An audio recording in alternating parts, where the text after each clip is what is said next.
عزیز طلباء و طالبات اور اردو کے معلمین و معلمات، آپ سب کی خدمت میں السلام علیکم۔ گلستان اردو چینل میں آپ سب کو خوش آمدید کہتے ہیں اور یہ امید کرتے ہیں کہ آپ سب بخیریت ہوں گے۔ آج کی اس ویڈیو میں ہم اقبال کی غزل گوئی پر بات کریں گے کہ اقبال ایک غزل گو شاعر بھی تھے۔ تو اقبال کی ذخیرہ سخن میں ایک صنف کی حیثیت سے غزل کا مقام ثانوی ہے۔ ان کے پہلے اردو مجموعے میں 100 سالہ نظموں کے ساتھ 27 غزلیں شامل ہیں۔ پھر بھی یہ محسوس ہوتا ہے کہ غزل کا آسیب مسلسل اقبال کا تعاقب کرتا رہا۔ اس صورتحال کا اطلاق اقبال سے پہلے اور بعد کے متعدد ممتاز نظم گوئیوں پر کیا جا سکتا ہے۔ اقبال نے اپنے تمام تر تخلیقی سفر غزل کے سائے میں طے کیا۔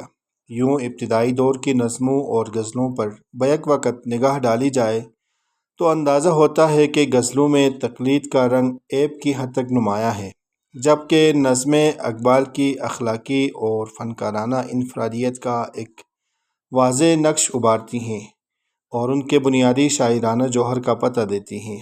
اس حقیقت کے باوجود کہ کم و بیش ہر نظم کے آئینے میں غزل کا مخصوص سایہ مرتعش نظر آتا ہے، اس کا مطلب یہ ہرگز نہیں کہ بحیثیت صنف غزل شعر کی دوسری اصناف پر کسی ترجیح کی مستحق ہے، یا یہ کہ غزل کا عمومی آہنگ دوسری اصناف کے لیے کسی ناگزیریت کا حامل ہے۔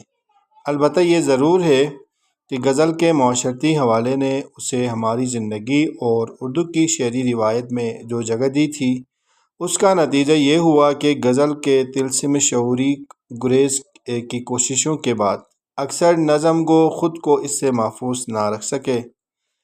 اقبال بھی اس کا شکار تھے۔ اقبال کی بیشتر نظمیں غزل کے آہنگ اس کی داخلی اور خارجی کیفیت ہی کا ایک رخ سامنے لاتی ہیں۔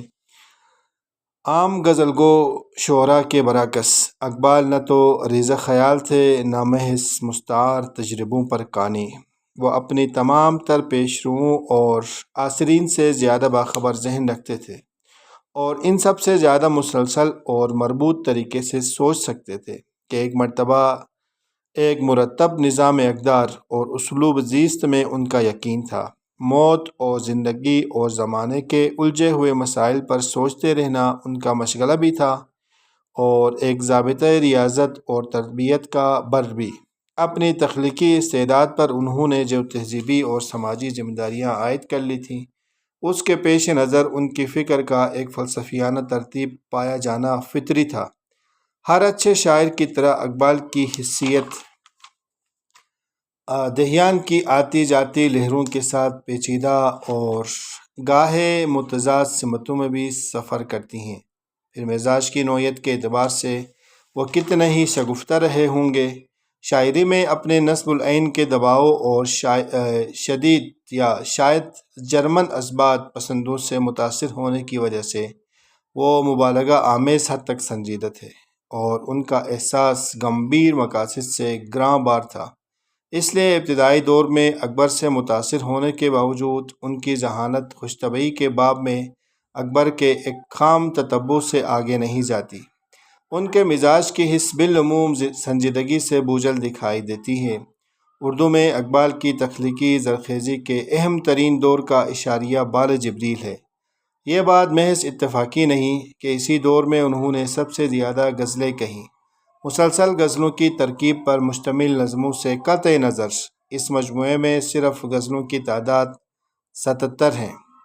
بانگ درا کی چند غزلوں مثلاً گلزار ہست و بود نہ بیگانے وار دیکھ ایک، دوسرا کیا کہوں اپنے چمن میں سے جدا کیوں کر ہوا، تیسرا ظاہر کی آنکھ سے نہ تماشا کرے کوئی، چوتھا جنہیں میں ڈھونڈتا تھا آسمانوں میں زمینوں میں، پانچواں الہی عقل خجستہ پہ کو ذرا سی دیوانگی سکھا دے، چھٹے نمبر پہ زمانہ دیکھے گا جب میرے دل سے محشر اٹھے گا گفتگو کا، ساتویں نمبر پہ چمک تیری آیا بجلی میں آتش میں شرارے میں، آٹھویں نمبر پہ نالہ ہے بلبل شوریدہ تیرا خام ابھی، 9ویں نمبر پہ کبھی اے حقیقت منتظر نظر آ لباس مجاز میں۔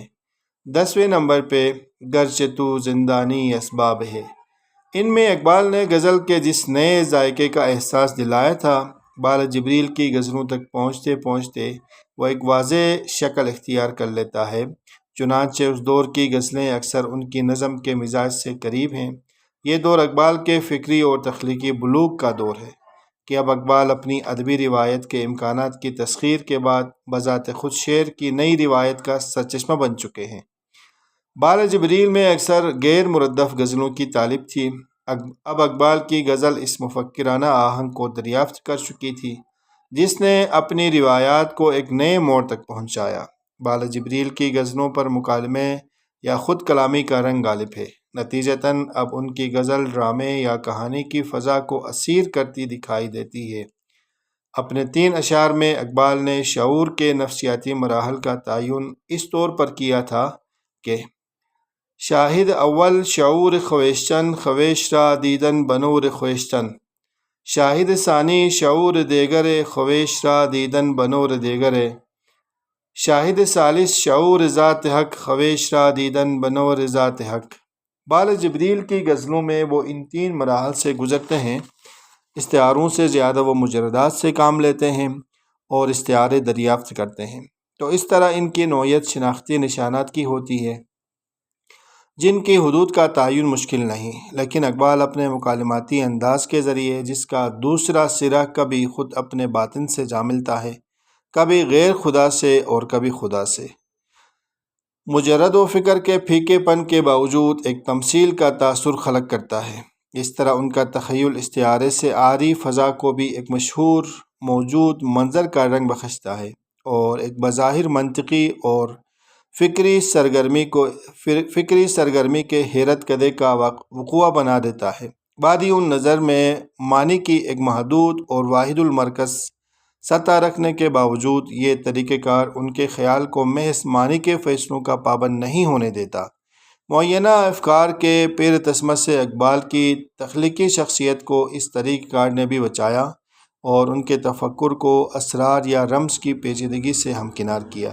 یہی وجہ ہے کہ بال جبریل کو متعدد غزلوں کے بے استعارہ اور براہ راست اشعار بھی تخیلی منطق کی گرفت میں پوری طرح نہیں آتے اور اقبال کے فکری تفاعل کے ساتھ ساتھ ان کے وجدان کی ریاضت کا حاصل بھی بن جاتے ہیں۔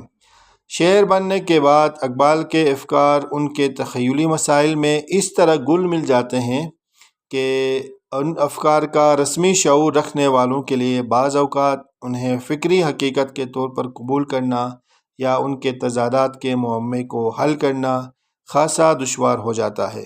شاید اسی لیے شعر کے قاری کو اقبال نے متنبہ کیا تھا کہ شاعری میں منطقی سچائیوں کی تلاش محض بے سود ہے، اور اس سے یہ تقاضا کیا تھا کہ شاعر کی عظمت کے ثبوت میں وہ اس کی تخلیقات سے ایسی ہی مثالیں نہ نکالے جنہیں وہ صرف سائنسی صداقتوں کا حامل سمجھتا ہے۔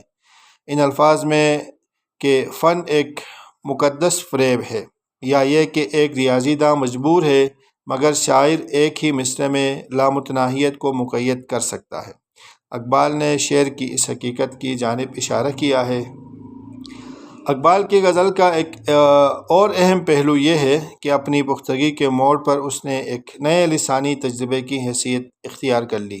بانگ درا کی ایک غزل کے 2 شعر یوں ہیں: اے مسلماں ہر گھڑی پیش نظر آئے لا یخلف المیعاد رخ، اے مسلماں ہر گھڑی پیش نظر آئے لا یخلف المیعاد رخ، یہ لسان الاثر کا پیغام ہے ان وعد اللہ حق یاد رکھ۔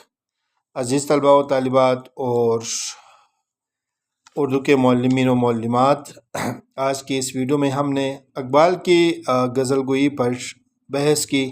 امید کرتے ہیں آج کی ہماری یہ ویڈیو آپ کو ضرور پسند آئے گی۔ اسی طرح کی دیگر ویڈیوز سے استفادہ کرنے کے لیے آپ ہمارے ساتھ رہیے۔ خاص طور پہ گلستان اردو چینل میں نئے ہیں یا پہلے سے ہیں لیکن ابھی تک سبسکرائب نہیں کیا ہے تو آپ اس چینل کو سبسکرائب کریں۔ اپنا ڈھیر سارا خیال رکھیے۔ ملتے ہیں ایک نئی ویڈیو کے ساتھ، تب تک کے لیے اللہ نگہبان۔